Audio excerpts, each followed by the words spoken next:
When people lie to you, their pupils dilate slightly. Their voice pitch rises by about 15 hertz. Micro-expressions flicker across their face for less than half a second. Your brain evolved to catch these tells, but there's a version of lying where none of these signals appear. Not because the liar is skilled, because at the moment they're speaking, they genuinely believe what they're saying is true. The person they've deceived most completely is themselves. This is the self-deception script. It's not a bug in human psychology. It's a feature that evolution selected for over hundreds of thousands of years. Robert Trivers proposed in 2011 that self-deception exists specifically to make you better at deceiving others. When you hide information from your own conscious awareness, you bypass every physiological marker that would expose a deliberate lie. No cognitive load, no stress response, no internal contradiction to manage. You become the perfect liar because you aren't lying. You're reporting what you genuinely believe to be true. Here is exactly how this program runs. The process begins before you're aware you're filtering anything. Bella DePaulo studied 147 people who tracked every social interaction for a week in 1996. They lied in roughly 1 out of every 5 conversations. Not pathological liars, college students. The lies were small, exaggerating competence, protecting feelings, managing impressions. But the frequency revealed something. Deception isn't aberrant behavior. It's baseline human social functioning, which created an evolutionary problem. As humans became better at detecting lies, the liars who survived were the ones who didn't know they were lying. Self-deception is the solution. It operates in 3 phases. First, attention filters activate when you encounter information that threatens your self-image or existing beliefs. Your brain doesn't consciously reject the evidence. It just looks at it less. Eye-tracking studies show people spend measurably more time reading information that confirms what they want to believe. Second, memory consolidation becomes asymmetric. You recall confirming evidence more vividly and more frequently. The contradicting evidence isn't deleted, it's just harder to access, stored with weaker neural pathways. Third, your brain generates alternative explanations for disconfirming data. This feels like rational analysis. It isn't. It's motivated reasoning dressed up as logic. Tali Sharot used fMRI in 2011 to watch this happen in real time. When people received good news about their future, lower cancer risk than they estimated, better financial outcomes, their frontal cortex updated beliefs efficiently.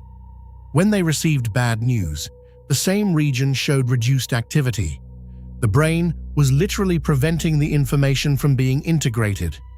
About 80% of people demonstrate this optimism bias. They believe they're less likely than average to get divorced, get fired, develop chronic illness. Statistically impossible if everyone's equally accurate. But accuracy isn't the goal. The goal is maintaining a self-narrative that projects confidence, because confident people are more socially successful. The counterintuitive finding: people who deceive themselves more thoroughly perform better socially. A job candidate who genuinely believes they're a natural leader, despite consistent feedback to the contrary, will outperform a candidate with accurate self-assessment in interviews. They won't show the micro-hesitations. They won't use qualifying language. Their confidence reads as competence because there's no internal doubt to suppress. Studies of managerial selection show this pattern repeatedly. The most confident candidates get hired, not the most accurate self-assessors. Trivers documented self-deception operating at every scale, from cellular immunity to international conflict. When relationships deteriorate, both partners reconstruct their shared history to align with current feelings.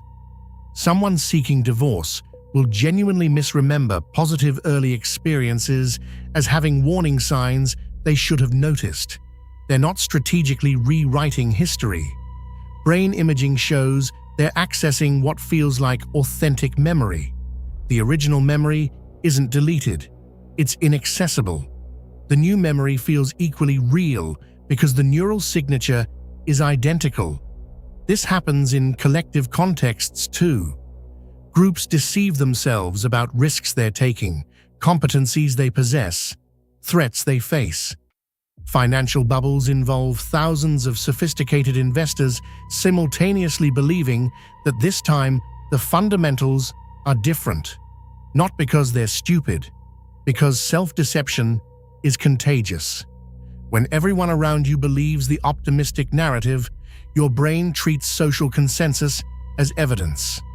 The program runs at the individual level, but scales to institutions, markets, entire nations, convincing themselves of historical narratives that buffer collective self-image. The cost isn't immediately visible because self-deception feels like clarity. Research on unrealistic optimism shows people who systematically deceive themselves about risks take fewer preventive health measures. They accumulate more debt. They make career decisions based on inflated ability assessments. DiPaolo's longitudinal data found that habitual self-deceivers report lower life satisfaction over time. The short-term emotional relief, never having to confront uncomfortable truths, prevents the corrective feedback necessary for actual growth. In professional settings, leaders with inflated self-assessments make higher-risk decisions with insufficient information. They mistake confidence for competence. Their teams mistake it too, which is why they became leaders. But the pattern contributes to documented corporate failures. Executives who genuinely believed their own projections, their own strategic narratives, their own assessments of competitive advantage.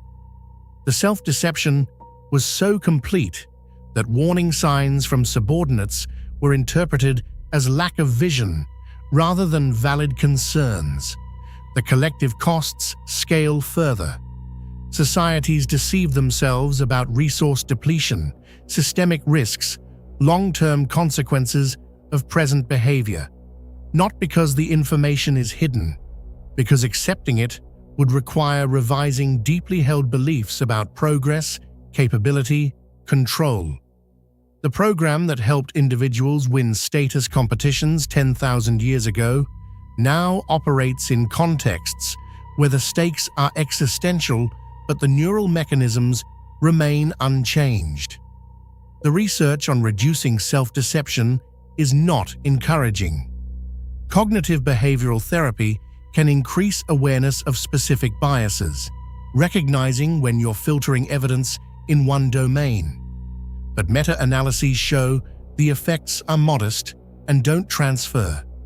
Learning to see bias in your political reasoning doesn't help you see it in your romantic relationships. Self-reflection often becomes another arena for self-deception. You congratulate yourself for being self-aware while the program keeps running underneath. What shows more promise? External accountability structures, documented predictions you can't revise retroactively, forced consideration of alternatives before committing to a belief, environments where accuracy is socially rewarded more than confidence. But sustaining those environments requires constant external pressure because the default state is self-enhancement. Sharratt's work suggests that because self-deception operates at the neurological level, in how your brain processes information before it reaches conscious awareness, it's not a habit you decide to break. It's a feature of how your hardware runs. The program exists because for most of human history, the person who believed their own exaggerations won more social competitions than the person who saw themselves accurately. That calculus hasn't changed. Once you can see the script, you can choose whether to keep running it.